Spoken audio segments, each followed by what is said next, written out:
건축구조 청론에서 시험 문제가 출제된다면요. 원적이 그래서 아파트 여러분 나중에 리모델링 할 때 벽 허물지 말란 얘기예요. 수직이 오면 대부분 땅이 갈라져서 모든 건물이 그 안에 들어가면 무너져요. 이게 여러분 절판이에요.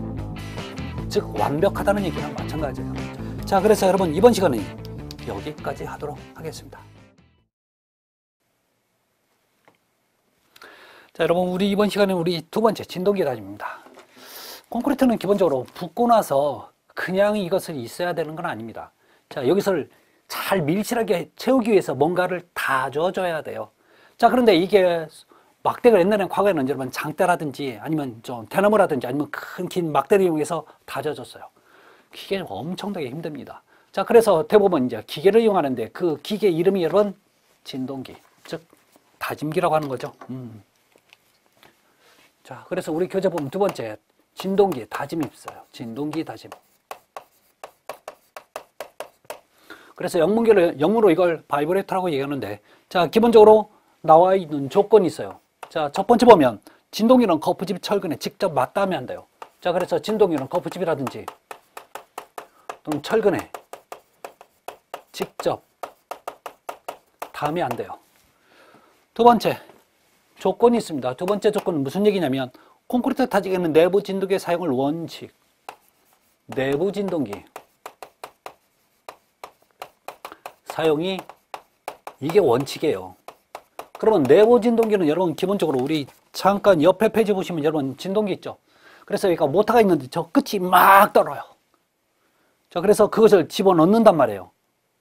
예를 들어서 기둥 벽체는 벽체에다가 그러면 쭉 들어가요. 개를 집어넣는 것 동시에 쭉 콘크리트가 쭉 들어가. 그만큼 공급을 메꿔준다는 얘기죠. 그래서 요 내부 진동기가 원칙입니다. 그래서 원칙으로 하지만 얇은 벽 등 내부 진동기 사용이 곤란 장소는 거푸집 진동기. 자, 이게 사용이 곤란할 경우에는 거푸집 진동기가 있어요. 여러분 이 거푸집 진동기는 거푸집 있잖아요. 그러면 꼭 뭐처럼 다리미처럼 생겨서 얘가 떨어. 그래서 거푸집 외부 표면에다 대고 있으면요, 자, 이게 쭉 들어갑니다. 그런데 사실은요, 자, 내부 진동기가 훨씬 더 효과적입니다. 자, 다음에 세 번째 수직으로 넣고 콘크리트 구멍이 남지 않도록 서서히 하고. 자, 다섯 번째 볼까요? 다섯 번째 보면 진동 다지기를 할 때는 내부 진동기를 하층의 콘크리트 속에 0.1m 정도 찔러 넣는다. 이게 무슨 얘기냐면, 자, 여기는 진동기 돼서 이미 진동이 그러니까 다짐이 완료가 됐습니다. 그러면 제가 새로운 걸 붓잖아요. 그러면 진동기를 넣을 때 너 여기까지 어디까지? 너 여기까지 넣어주라는 얘기인데 얼마 들어가야 되냐면 너 최소, 자, 우리 교재 0.1m, 즉 100mm 10cm가 되는 거죠. 10cm는 여러분 0.1m예요. 그러니까 100mm 즉 0.1m 정도 넣어주는 게 적당하다는 얘기죠. 다음에 자, 여섯 번째 볼까요? 자, 여섯 번째는 자, 내부 진동구는 연직이 여러분 수직이에요. 수직으로 찔러 넣으며 그 간격은 진동이 유효하다는 인정되는 범위 위의 지름 이하로서 일정한 간격으로 한다. 삽입 간격은 일반적으로 0.5m 이하로 한다. 자, 결론적으로 여러분 이렇게 집어넣을 거예요. 자, 그 다음에 여기 넣고 여기 넣을 때 요 간격은 얼마 정도? 약 0.5m 정도로 한다는 얘기예요. 자, 그 다음에 7번에 보면 그래서 간격은 0.5m 정도. 7번. 한 개수당 진동 시간이 있어요. 너 여기 찔러놓고, 그 다음에 여기 찔러놓고, 자, 그 다음에 여기 찔러놓을 때, 여기에서, 자, 진동을 하는 시간이죠. 그래서 진동 시간은 다짐할 때 시멘트 페이스트예요. 이 시멘트 페이스트를 시멘트 풀이라고도 합니다. 즉, 시멘트 풀은, 얘는 시멘트 페이스트, 시멘트 풀은 시멘트와 물만을 섞은 걸 시멘트 페이스트라고 얘기해요. 그래서 자, 우리가 기본적으로 하다 보면 그 시멘트 물이 위로 올라올 때를 얘기하는 거예요. 그래서 자, 시멘트 페이스트가 표면 상부로 약간 표면으로 약간 자, 부상 올라올 때 부상이 여러분 올라온다는 얘기예요. 올라온다는 얘기. 그래서 진동이 있으면요, 그 시멘트 페이스가 진동이 옆으로 조금 올라와요. 그때가 가장 적당한 시간이라고 얘기하는 거죠. 그래서 자, 그렇게 보시면 됩니다. 자, 그 다음에 세 번째 여러분 양생 있죠? 양생을 다른 말로 보양이라고 하는데 콘크리트를 굳히는 일련의 과정을 양생 보양이라고 합니다.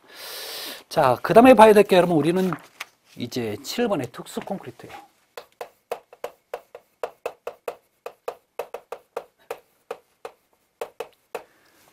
자, 첫 번째 나온 게 여러분 레디 믹스드 콘크리트인데 사실 이 레디 믹스드 콘크리트는 특수 콘크리트 아니에요, 요즘은.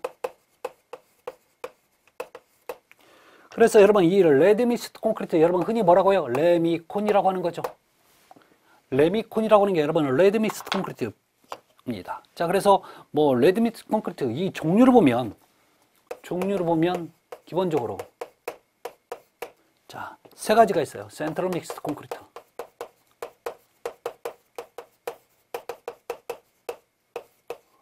콘크리트가 있고, 자, 두 번째 슈링크 믹스드 콘크리트, 세 번째 트랜시트 믹스드 콘크리트예요. 자, 그러면 각각의 여러분 내용이 있습니다. 자, 이 센트럴 믹스드 콘크리트는 100% 다 비빈 것 운반만 하는 게 여러분 센트럴이에요. 그 다음에 슈링크는 반절 비빈 걸 50% 비빈 걸 공급받아서 운반 중에 50%를 비벼서 납품하는 게 바로 슈링크입니다. 자, 트랜시트 믹스드 콘크리트는요, 재료만 투입받아요. 트럭에다 재료만 투입받아. 그래서 운반 중에 100% 비벼서 납품하는 게 바로 트랜시트 믹스드 콘크리트입니다. 그러면 얘들의 기본적인 이런 말뜻의 뜻이 있어요. 그러면 여러분 재료만 투입받는다는 얘기는 얘는요 아직 굳지 않았다는 얘기예요. 그러면 너는 어디에 좋냐? 멀리 가는데, 장거리 가는데 좋아요. 장거리용이에요. 그럼 너는 지금 다 비볐다는 얘기는 지금부터 굳기 시작한다는 얘기예요. 그래서 멀리 못 가요. 단거리용이에요. 이 내용을 여러분 파악하시라는 얘기입니다. 아셨죠? 자, 그래서 자, 여러분 페이지 107페이지 보시면 네 번째 생 콘크리트, 즉 레드믹스 콘크리트의 품질 관리 항목이 나와요.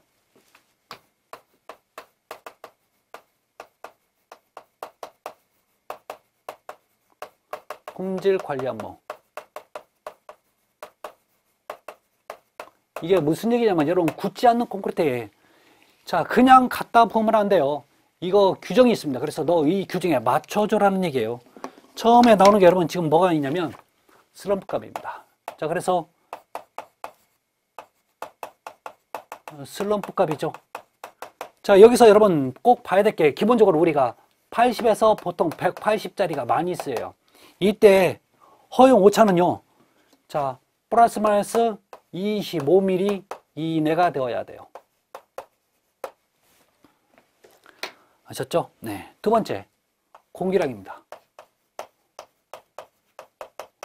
이 공기량도 기본적으로 돼 있어요. 그래서 A번 공기량의 적정 범위는 4 내지 7% 정도며 공기량이 1% 증가 시마다 슬럼프 값이 약 10mm 정도 증가하고 콘크리트 강도가 약 5% 정도 감소한다 라고 나와 있죠. 자, 여기서 우리가 봐야 될 게 보통 콘크리트는요. 보통 콘크리트는 그 슬럼프 자, 공기량 함유가 기준치가 얼마냐면 4.5% 플러스 마이너스 1.5% 이내가 되게끔 되어 있죠. 그렇게 되어 있잖아요. 자, 그래서 여러분 최소 3%에서 최대 6% 이내가 되어야 된다는 얘기나 마찬가지예요. 자, 그렇지만 우리 희망수상에는 몇 프로? 4 내지 7%. 요것도 여러분 다 어때요? 두 개 다 맞다고 보셔야 되는 거지 틀린 숫자라고 보시면 안 되는 거죠. 다음에 넘겨보시면 이제 염화물이 나와요. 세 번째. 염화물이 뭐예요? 소금기죠. 염화물량. 그래서 이 측정하는 기계장치가 있습니다. 그래서 여러분 A번에 보면 보통 일반적인 보통 콘크리트는 그 염화물량이 자, 염소 이온량으로 얼만큼? 0.3kg. 세정마태당 이하가 되는 거죠. 자, 그 다음에 네 번째 플로우 시험입니다.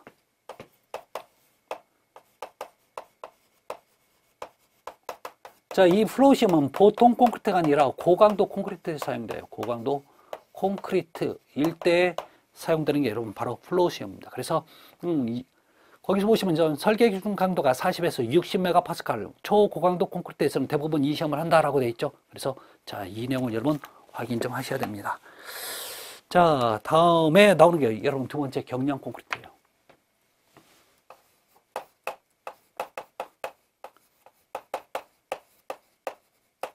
자, 문제는 이런 표현들 나오면 여러분들은 이거 내용을 다 일일이 다 못 외워요. 그래서 제목부터 여기서 파 들어가야 돼요. 경량은 여러분 그만큼 가볍다는 얘기예요. 가볍다. 이렇게 가벼우니까 너는 강도는 클까요, 작을까요? 강도는 작아요. 그러면 이렇게 경량을 만드는데 이 경량 콘크리트의 가장 대표적인 비슷한 게 있어요. 여러분 제주도에 가면 하루방돌 있죠? 하루방돌. 돌처럼 얘는 구멍이 이렇게 구멍이 공기층이 많이 있다고요. 공기 구멍이 많아. 따라서 이 공기 구멍이 뭐 하는 역할을 하냐면 보온, 단열, 방음의 역할을 해줘요. 이러다 보니까 얘는 주 용도가 단단한 목적보다 이런 목적으로 쓰는 게 더 많아요. 자, 문제는 그래서 하루방돌 여러분 돌을 갖다가 여러분 물 위에 하면 어때요? 뜨죠? 근데 문제는 조금 있으면 물을 흡수하면서 쭉 빠져들어가죠. 여러분 나중에 보면 이 경량 콘크리트 같은 경우에는요 흡수율이 높아서 자, 물 많이 사용되는 곳은 사용하면 안 됩니다. 그래서 물 사용 많은 곳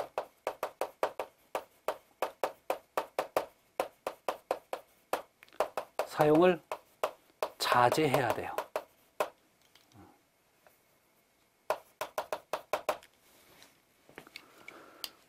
자, 그런데 여러분 1번에 보면 이제 경량 콘크리트는 설계 기준 압축 강도가 15MPa, 24MPa 이하로서 이렇게 나와 있죠. 그래서 자, 경량 콘크리트의 여러분 압축 강도입니다. 압축 강도는 좀 알고 가야 돼요.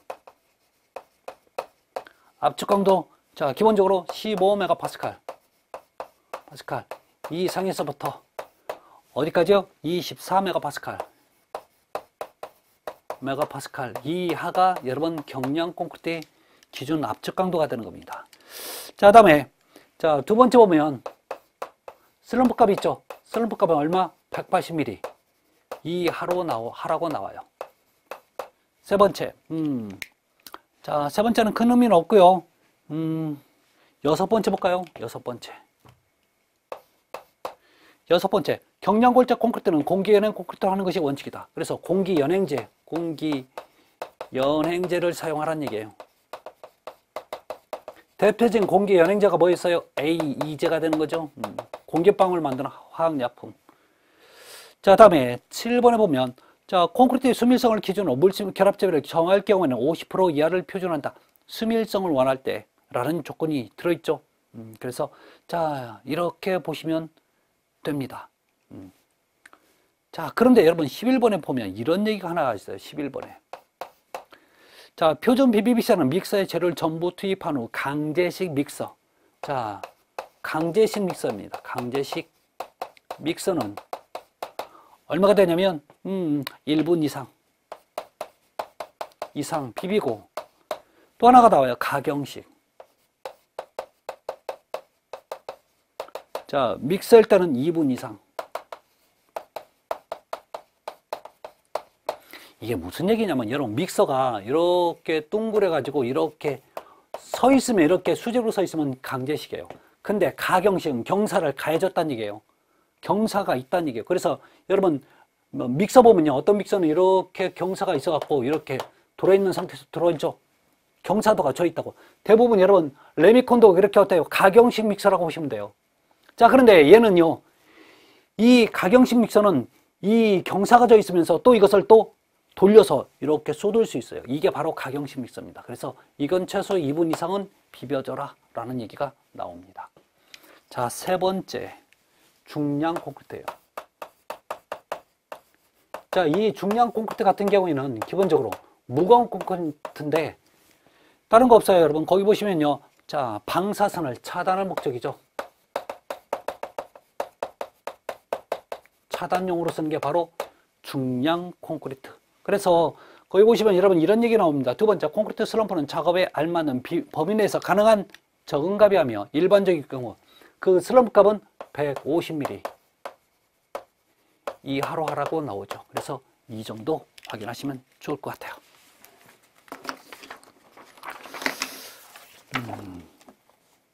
다음에 여러분 4번과 5번 정도는 좀 보도록 할게요.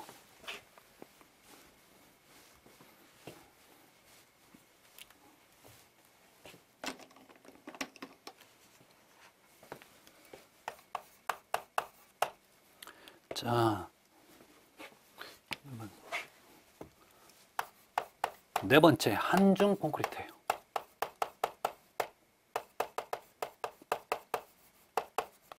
한중이라고 하는 건 한겨울에 타설하는 얘기예요. 한겨울에. 그러면 추울 때 타설하는 거죠. 굉장히 춥다는 얘기예요. 춥다는 얘기는 이게 콘크리트가 동해를 입을 우려가 있어요. 그래서 절대 얼면 안 되는 거죠. 그래서 동해를 입을 우려가 있기 때문에 자, 기본적으로 얼면 여러분 사실 콘크리트가 얼는 게 아니라 그 안에 있는 물이 얼어요. 그래서 물 사용이 적게 하는데 그 목적이 있어요. 그 다음에 얼지 않게끔 잘 보온을 해야 되는데 그 목적이 있습니다. 그래서 자, 1번 볼까요? 1번. 한중 콘크리트 배합은 소정의 설계 기준 강도가 소정의 재량이 얻어지고 초기 동해 방지에 필요한 압축 강도가 자, 압축 강도 5MPa이 초기 양생 기간 내에 얻어지도록 양생 계획을 해야 된다. 그래서 얘는 5MPa 얻어지도록 자, 초기 양생 해야 된다는 얘기죠.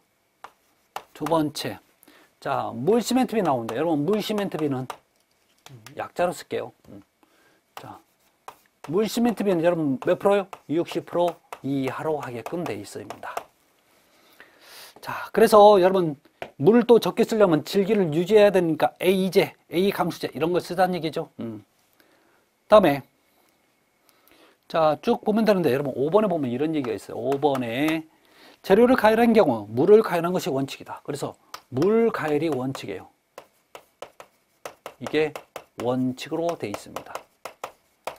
여러분 그런데 절대 잊지 말아야 될 게 자, 시멘트는 어떤 방법에 의해서 가열해서는 안 되고 그래서 시멘트는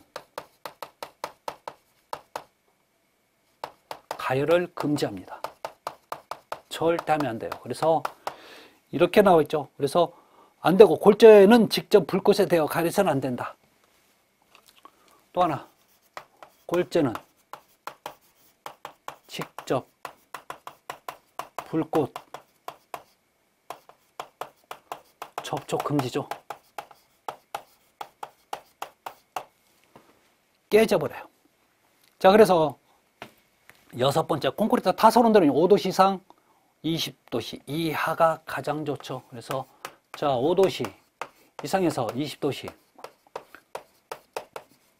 이하가 콘크리트 타설 온도입니다. 자, 재료 투입 전 실 믹선의 온도는 40도씨 이하. 40도를 넘어서면 굉장히 뜨겁다는 얘기죠. 다음에 5번에 서중 콘크리트예요.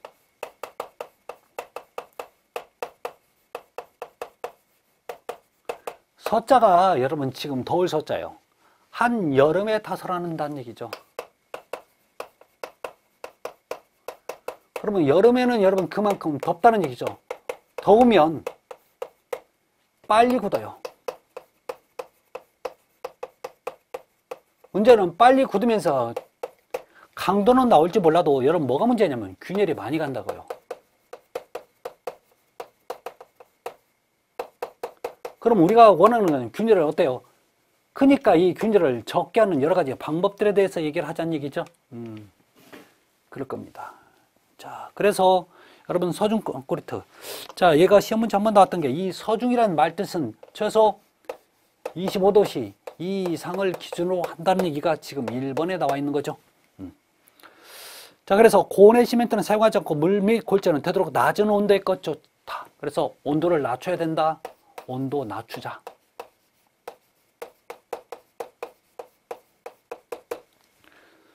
자, 다음에 혼하지 않은 공사 시방성에 쓴다. 자, 공사 시방성의 정한 바가 없든 A 감수제 지연형 또는 감수제 지연형. 자, 세 번째는요. 빨리 굳으니까 이 빨리 오니까 지연제를 쓰자는 얘기죠. 지연제 사용. 굳는 시간을 늘리는 게 여러분 지연제입니다. 그래서 자, 네 번째 보면 콘크리트 소유 슬럼프는 공사 시방세에 따른데, 자, 시방세에 정한 바가 없을 때는 기본적으로 180mm 이하의 슬럼프 값을 유지를 해야 된다라는 얘기입니다. 자, 다음에 보놀 때 콘크리트 온도는 35도 이하, 이런 얘기가 또 나와 있죠. 그래서 7번에 보면 보놀 콘크리트에 접하는 콘크리트 및 거푸집은 될 수 있는 온도가 높아지지 않도록 해야 돼요. 왜? 기본적으로 날씨도 뜨겁고, 자, 이 거푸집이 뜨거우면 문제는 뭐예요? 또 시멘트가 물과 반응해서 수화열이 또 발생할 수밖에 없어요. 이때 균일이 많이 가는 거죠. 자, 8번 콘크리트를 펌프 압송하는 경우 압송관이 햇빛에 노출되지 않도록 하며, 안 그러면요, 그게 만약에 노출이 전혀 안 될 수는 없지만 되도록이면 안 되게 하라는 얘기입니다. 자, 운반차가 장시간 대기하지 않도록 사전에 충분히 고려하여 시공 계획을 세워야 한다라는 얘기가 나와 있죠. 그래서 서중 콘크리트였습니다. 자, 다음에 프리스트레스 콘크리트인데, 자, 이 프리스트레스 콘크리트는 기본적인 개념만 좀 설명드릴게요. 자, 프리스트레스 콘크리트입니다.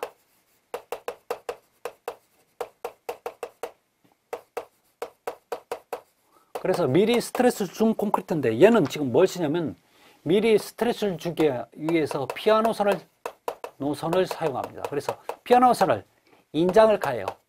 자, 인장을 가한 상태에서 콘크리트를 붓고, 자, 그 다음에 이 피아노선을 놔버리면 이 피아노선이 인장을 받음으로 인해서 콘크리트에는 어떤 힘을 주냐면 압축력을 가해줘요.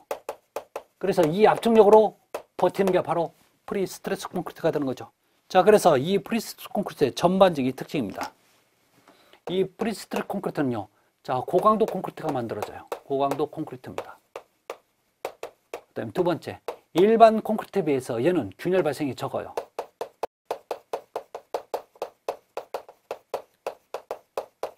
그런데 얘는 진동이 크고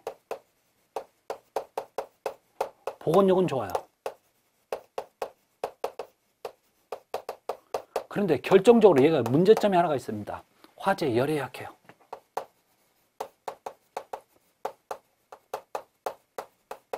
이게 가장 큰 기본적인 특징입니다. 그래서 자, 확인하시고, 그 다음에 7번에 수밀 콘크리트, 8번에 매스 콘크리트, 그 다음에 유동화 콘크리트 이렇게 있죠. 네.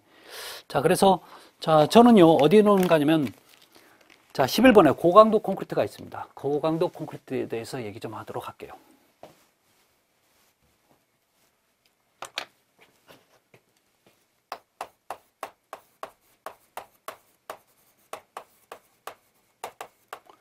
자, 고강도로 하면 강도가 크다는 뜻이에요. 자, 문제는 얼마나 강도가 커야 되는지, 이것을 고강도라고 얘기하는지 그걸 좀 보셔야 돼요. 그래서 여러분 잘 보세요. 아직 이거 시험 문제 안 나왔으니까 잘 보셔야 됩니다. 고강도 콘크리트는 설계 기준 강도가 보통 콘크리트에서는, 고강도로 하려면 보통 콘크리트에서는 이거 자 40메가파스칼 40메가파스칼 이상을 고강도로 하고, 경량 골재를 사용한 경량 골재 콘크리트에서는 너 이거 최소 27메가파스칼 이상을 또 고강도라고 얘기할 거야. 여러분, 경량 골재 콘크리트는 경량 콘크리트라고 생각하시면 돼요. 아셨죠? 다 같은 얘기입니다. 그래서 자, 기본적으로 이 두 가지에 대해서는 여러분 정리 좀 하시기 바랍니다. 그 다음에 염소 이온은 똑같은데, 자, 7번에 보면 이런 얘기가 있어요. 7번에 물 결합제비, 즉 물 시멘트비는 여러분 몇 프로? 50% 이하로 하라고 나와 있죠. 즉 물을 적게 써야 강도가 커지는 거죠. 그래서 이렇게 나왔고, 자, 10번에 슬럼프 값이죠. 슬럼프 값이 150mm 이하가 되게끔 하랍니다. 자, 그 다음에 여러분 꼭 봐야 될 게 이제 5절의 콘크리트 각부 구조입니다. 자, 콘크리트 각부 구조에서는 각각의 철근들이 하는 역할이라든지 그 철근의 굵기에 대해서 얘기를 해야 되는데,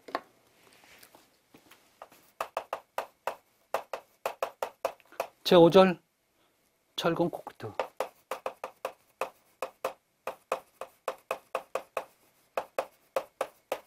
각부 구조에서 가장 먼저 나오는 게 여러분 1번 포입니다. 자, 이 보는 기본적으로 수평부재예요. 그러다 보니까 이 수평부재는 말 뜻이 수평부재지만 수평부재는 기본적으로 이제 어떤 힘을 받냐면 인장, 힘, 처짐을 받아요. 그러면 이것이 안 처지게 하려면 이런 힘이 안 생기게 버티게 하려면 기본적으로 누가 힘을 받아야면 철근이 힘을 받아야 되는 거죠. 그래서 이 철근을 쓸 때는 굵은 철근보다 가는 철근을 여러 개 사용합니다. 여러 개. 자, 이렇게 여러 개 사용하다 보니까 여러분 철근의 간격이 좁아져요. 철근 간격이 좁아집니다. 자, 문제는 철근만 넣어서는 안 되는 거죠. 그래서 여러분 이 철근 간격이 좁아진 사이로 자갈이 들어가기 때문에 자갈의 크기가 기본적으로 몇 미리? 25mm짜리를 많이 쓰게끔 되어 있어요. 그래서 나중에 철근의 보에서 주근의 순간격 할 때는 25mm를 기준합니다. 뭐 때문에요? 자갈 때문에. 자, 그럼 여기서 우리가 내용은 이렇게 되어 있죠. 1번 보의 설계에서 중요한 보의 주근은 직경은 D13mm. 자, 보에서 주근은 몇 mm 쓴다고? D13mm. 결론 이 D13mm 쓴다는 얘기라 가는 철근은 여러 개 쓰겠다는 얘기예요. 가는 철근은 여러 개 쓰겠다는 얘기예요. 자, 두 번째 중요한 부분은 전습화는 복배근으로 한다 라고 되어 있죠. 여러분 복배근 이거 복근보라고 얘기도 합니다. 그 다음에 당근보 철근이 하나만 있는데 보실래요? 자, 보가 이렇게 있는데 철근이 위든 아래든 이렇게 한 줄로만 가면 이건 여러분 당근보예요. 그럼 복근보는 자, 이렇게 가면 철근 배근이 이렇게 위아래로 가면 이걸 복배근 또는 복근보라고 얘기합니다. 자, 그런데 여러분 이런 얘기 있어요. 동그라미 세 번째. 보의 주근은 양당부에서는 상부에, 중앙부에서는 하부에 더 많이 배근된다라고 나와 있죠. 이 얘기를 지금부터 할 테니까 잘 보셔야 됩니다.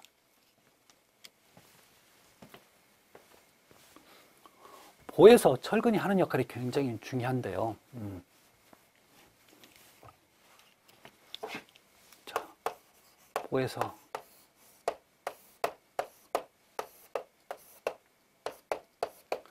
자, 여기서 철근이 이렇게 가고 이렇게 갑니다.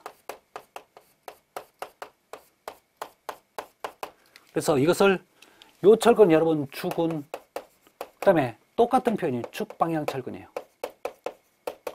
방향근 또는 축방향 철근 이렇게 표현합니다. 왜 축방향이냐면 이 방향이 여러분 축의 방향이 되는 거죠. 그래서 같이 간다고 축방향 철근. 자, 이것을 감싸고 있는 철근이 있어요. 자, 이것을 감싸고 있는 철근이 요게 바로 여러분 늑근. 영문으로 스터럽 이렇게 표현하죠. 문제는 지금부터 이 주근에 대해서 축방향 철근에 대해서 얘기합니다. 그러면 이 주근은 기본적으로 인장력에 대해서 정하기 위해서 만들어진 부재인데 휨처짐에 대해서 자, 이걸 제가 좀 이렇게 한번 그려볼게요. 자, 어떤 과정을 이해하기 위해서 그러는 건데요. 자, 이렇게 기둥이 있고 보가 있어요. 여러분 여기서 이 간격을 여러분 스판 경관이라고 얘기하는데 자, 그게 중요한 게 아니라 제가 여기서 위에서 이렇게 눌러요. 자, 누르면 얘가 깨질 겁니다. 이렇게 안 깨져도 여러분 이렇게 깨진다고 생각을 하셔야 돼요. 이렇게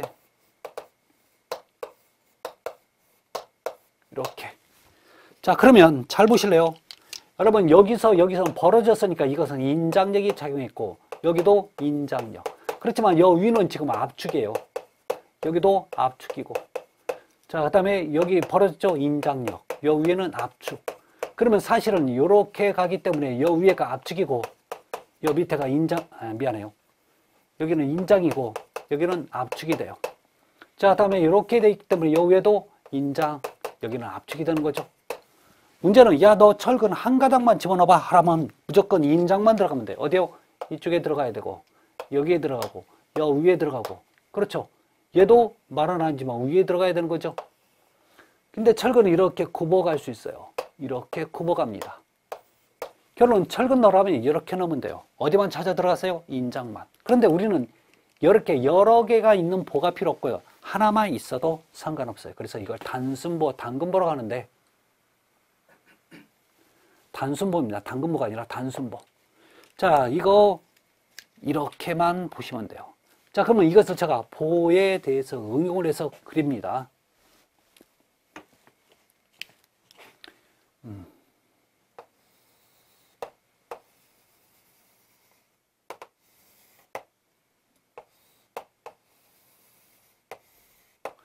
자, 여기 기둥 보예요.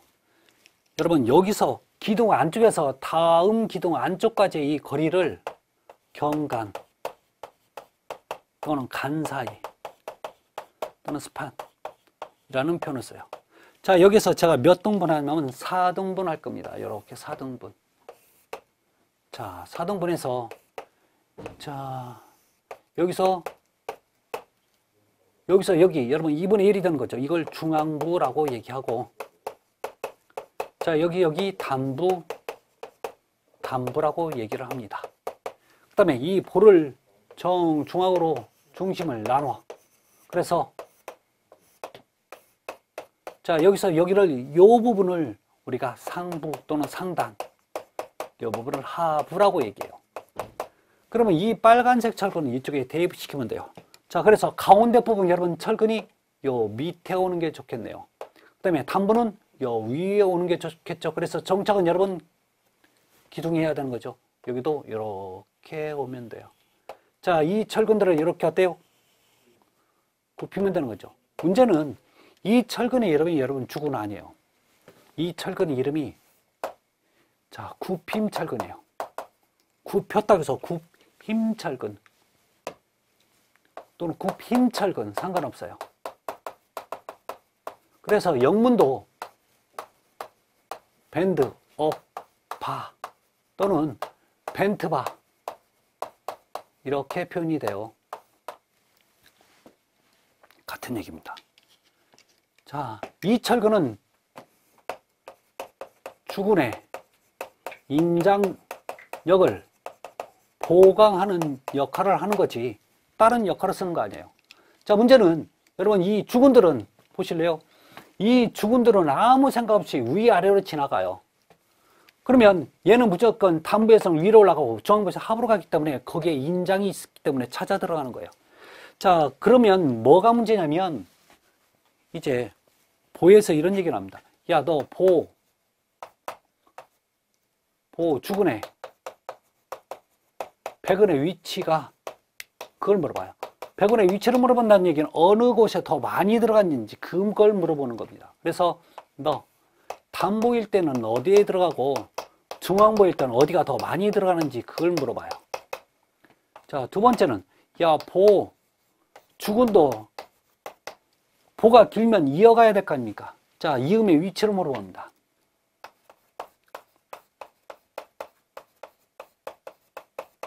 그래서 단보일 때는 어디서 하고 중앙보일 때는 너 어디서 하는지 그걸 물어봐요. 자, 그럼 잘 보세요. 자, 백은의 위치를 물어보면 이 철근이 지나간 위치만 얘기를 해주면 돼요. 자, 그러면 단부에서는 어디에 지나갔어요? 상부에 지나가는 거죠. 중앙부에서는 하부에 지나가요. 맞잖아요. 그 다음에 주근의 이음의 위치는요, 이런 얘기 나오죠. 야, 너 모든 이음의 위치는 응력이 최소인 곳에서 해요. 응력 최소인 곳. 이곳에서 이어야 돼. 자, 무슨 응력이에요? 인장. 철근이니까 인장 응력이라고. 결론 봐요. 이 빨간색이 지나갔다는 얘기는 이 부분은 인장이 발생됐어요. 그러면 이 밑에는요, 여기는 인장이 아니란 얘기죠. 즉, 이 파란색을 빗금친 부분이 결론적으로 인장력이 약하니까 너 여기서 이으면 돼 라는 뜻이나 마찬가지예요. 따라서 단부에서는 어디에서요? 단부에서는 하부에서, 중앙부에서는 너 상부에서 이어가 라고 해도 이렇게 얘기해 주면 되는 거예요. 자, 문제는 이건 절대 외울 필요가 없다는 거지. 여러분들한테 만약에 시험 문제가 이렇게 나오잖아요. 그러면 이걸 갖다가 외워서 갖다 껴넣지 말고 여러분 그림을 이렇게 그리면 돼요. 시험지에다. 그러면 이 위치는 지금 철근이 지나간 위치, 즉 백은이 된 위치죠. 그래서 야, 너 백은이 어디가 많이 됐냐 물어보면 단부에선 상부, 중앙부에선 하부 이러면 되잖아요. 그러면 이음의 위치를 물어보면 이 자리가 이음의 위치가 돼요. 빗금침 부분. 그러면 단부에선 하부에서, 중앙부에선 상부에서 이어야 돼. 뭐 어려운 게 뭐가 있어요. 자, 그런데 하나만 더 갑시다. 자, 이렇게 주군에 관련된 얘기를 모두 마쳤으면 문제는 뭐냐면 어차피 너 굽힘철근 너도 가다가 이어가야 될 거 아니냐? 그래요, 이어야 돼요. 그래서 자, 세 번째는 요 굽힘철근입니다. 철근, 이음의 위치를 물어봐요. 문제는 얘는 인장만 찾아 들어갔는데 어디서 하냐라고 물어보는 거예요. 가장 여러분 인장력이 최소인데가 바로 요 지점이야. 요 지점. 저 지점이라고요. 그런데 저 지점을 뭐라고 얘기하냐면 자, 선이 거꾸로 굽어진다고 그래서 반곡점. 아셨죠? 자, 두 번째는 얘는 몇 분의 몇 지점이에요? 전체 스판의 4분의 1 지점. 그래서 경과 또는 간 사이 스판의 4분의 1 지점이 이렇게 해도 되는 거죠. 이 경관이 다른 말로 간 사이일 수도 있고요. 스판일 수도 있는 거죠. 여러분 이렇게 하면 끝납니다. 자, 그래서 보시면 되는데 자, 저는요 이제 어디로 가면 그 옆에 보면 여러분 늦근이 나와요. 늦근이죠. 야, 너 늦근을 왜 써먹는지 그 늦근의 사용의 목적이에요. 사용 목적. 이걸 꼭 알고 가야 돼요. 그러면 이 늦근은 기본적으로 사용 목적이 첫 번째 전단력에 저항합니다.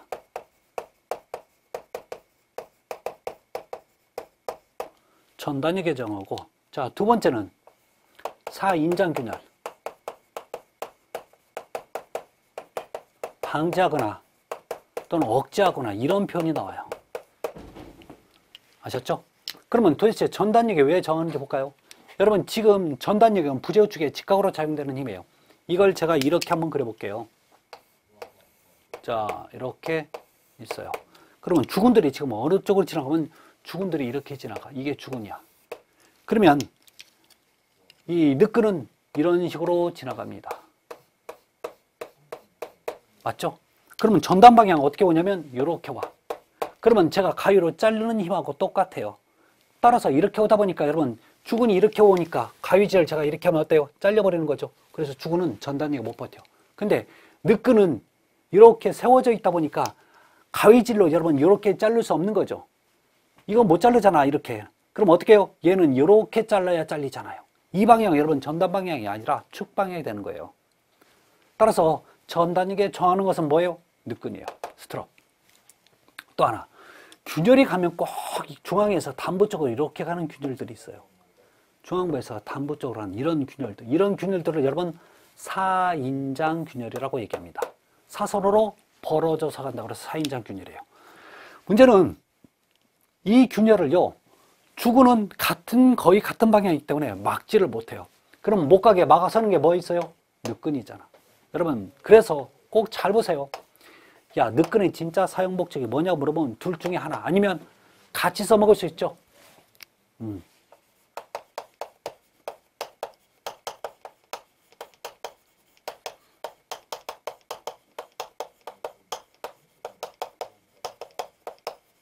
혹시 이렇게 나오면 여러분 두 개가 같이 써진 거라고요. 그러면 요거 찍어주시면 돼요. 아셨죠? 그 다음에 또 하나 이게 진짜 목적이에요. 그래서 요거 찍어줘야 돼요. 그런데 우리 교재 보면 이런 얘기도 있죠. 주근 상호간의 위치 교정. 얘가 공중에 떠 있는데 얘를 묶어버리니까 주근간의 위치를 고정하고 적당한 피복 두께, 그 다음에 철근의 조립이 쉽게 된다. 이런 표현도 있어요. 그래서 진짜 목적은 어차피 1번 아니면 2번 같이 할 수도 있다는 얘기죠. 그래서 그 얘기를 여러분 꼭 좀 정리를 잘 해놓기 바랍니다. 그래서 다음 시간에 좀 기본적으로 이제 기둥에 대해서 말씀 좀 드리도록 하겠습니다. 여러분 수고하셨습니다. 감사합니다.